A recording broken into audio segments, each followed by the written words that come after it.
அஸ்ஸலாமுஅலைக்கும், welcome to ரிஸ்வானாஸ் kitchen. இன்றைக்கி நம்ம கிச்சனில் வந்துட்டு சிக்கன் குழம்பு பார்க்க போகிறோம். ஸ்டவ்வில் வந்துட்டு குக்கர் வச்சாச்சு. வாங்க அதை வந்து பற்ற வச்சுக்கலாம். இப்போ வந்து அடுப்பு பற்ற வச்சு குக்கர் வச்சாச்சு. குக்கர் வந்து நல்லா ஹீட் ஆகட்டும். இப்போ வந்து குக்கர் வந்து நல்லா காஞ்சிடுச்சு. கொஞ்சமாக ஆயில் ஊற்றிக்கலாம். ஆயில் வந்து நல்லா ஹீட் ஆகட்டும். இப்போ வந்து ஆயில் நல்லா ஹீட் ஆகிடுச்சு. அதில் 4 ஏலக்காய், 4 பட்டை, 4 கிராம்பு போட்டுக்கலாம். அடுத்து வந்து ஒரு 3 பெரிய வெங்காயத்தை நேர் வாக்கில் கட் பண்ணி வச்சுருக்கேன். அதை போட்டுக்கலாம். இப்போ வந்து வெங்காயம் போட்டு நல்லா பொன்னிறமாக ஓரளவுக்கு வதக்கிடலாம்.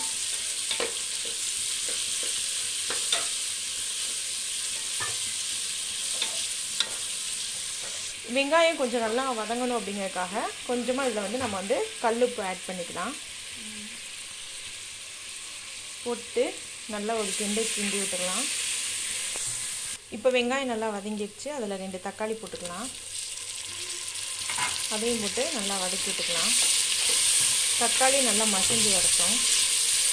இப்போ தக்காளி நல்லா மசிஞ்சிருச்சு. அதுக்கடுத்து வந்து இஞ்சி பூண்டு பேஸ்ட்டு போட்டுக்கலாம். சிக்கன் அப்படிங்கிறனால கொஞ்சம் நல்லா இதாகணும். அதனால் நம்ம ஒரு 3 ஸ்பூன் அளவுக்கு இஞ்சி பூண்டு போட்டுக்கலாம். போட்டு அதையும் நம்ம வதக்கி விட்டுக்கலாம். இந்த பச்சை வாசனை, இஞ்சி பூண்டோட பச்சை வாசனை போகணும். இப்போ வந்துட்டு இஞ்சி பூண்டோட பச்சை வாசனை போயிடுச்சு. இதில் வந்து நம்ம வந்து கறியை வந்து ஆட் பண்ணிக்கலாம்.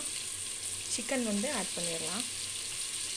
இப்போ வந்து சிக்கன் போட்டாச்சு. இதை வந்து நல்லா வதக்கி விட்டுடலாம். அந்த இஞ்சி பூண்டு மசாலாவோட வதக்கி விட்டுடலாம். ஒரு 5 நிமிஷம் இப்படியே வதக்கி விட்டுட்டு நம்ம வந்து உருளைக்கிழங்கு இதில் வந்து ஆட் பண்ணிக்கலாம். இப்போ இதை வந்து நம்ம நல்லா கிளறி விட்டுக்கலாம். இப்போ நல்லா வதக்கி விட்டாச்சு. ஒரு 5 நிமிஷம் இதே மாதிரி வெந்து எண்ணெய் பிரிஞ்சு வரட்டும். அப்புறமா நம்ம மசாலா ஐட்டம்லாம் சேர்த்துக்கலாம். இப்போ நல்லா எண்ணெய் பிரிஞ்சு வந்துடுச்சு. இதில் வந்துட்டு மிளகாப்பொடி போட்டுக்கலாம். ஒரு ஸ்பூன் அளவு மிளகாப்பொடி, 1/4 டீஸ்பூன் மஞ்சள் தூள் போட்டு நல்லா வதக்கி விட்டுக்கலாம். இப்போ வந்து ஒரு கைப்பிடி அளவு மல்லியும் புதினாவும் போட்டுக்கலாம். போட்டு அதையும் நல்லா கலந்து விட்டுக்கலாம்.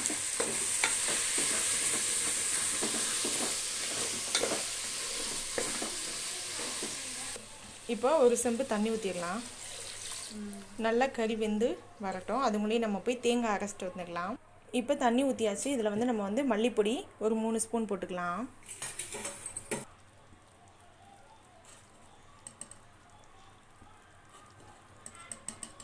மூணு ஸ்பூன் மல்லித்தூள் போட்டாச்சு. இதை நல்லா கொதித்து கறி வேகட்டும். அது முன்னாடி நம்ம போய் தேங்காய் அரைச்சிட்டு வந்துடலாம்.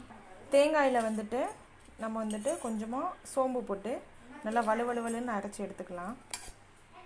இப்போ குழம்பு நல்லா கொதித்து வத்திடுச்சு. இதில் வந்து நம்ம அரைச்சிட்டு வந்த தேங்காயை ஊற்றிடலாம். தேங்காயை கழுவி தண்ணி அதில் ஊற்றிக்கலாம். உப்பு இருக்கா அப்படின்னு சொல்லிட்டு குடிச்சு பார்த்துக்கோங்க. குழம்புல உப்பு பத்தாட்டினா போட்டு விட்டுக்கலாம். போட்டு விட்டு குக்கர் மூடி போட்டு ஒரு 3 விசில் விட்டு இறக்கிடலாம். உப்பு கரெக்டாக இருந்துச்சு. நான் மூடி விசில் போட்டேன். ஒரு 3 விசில் வரவும் நம்ம ஆஃப் பண்ணிக்கலாம். இப்போ வந்து விசில் அடங்கிடுச்சு. நம்ம ஓப்பன் பண்ணி பார்க்கலாம்.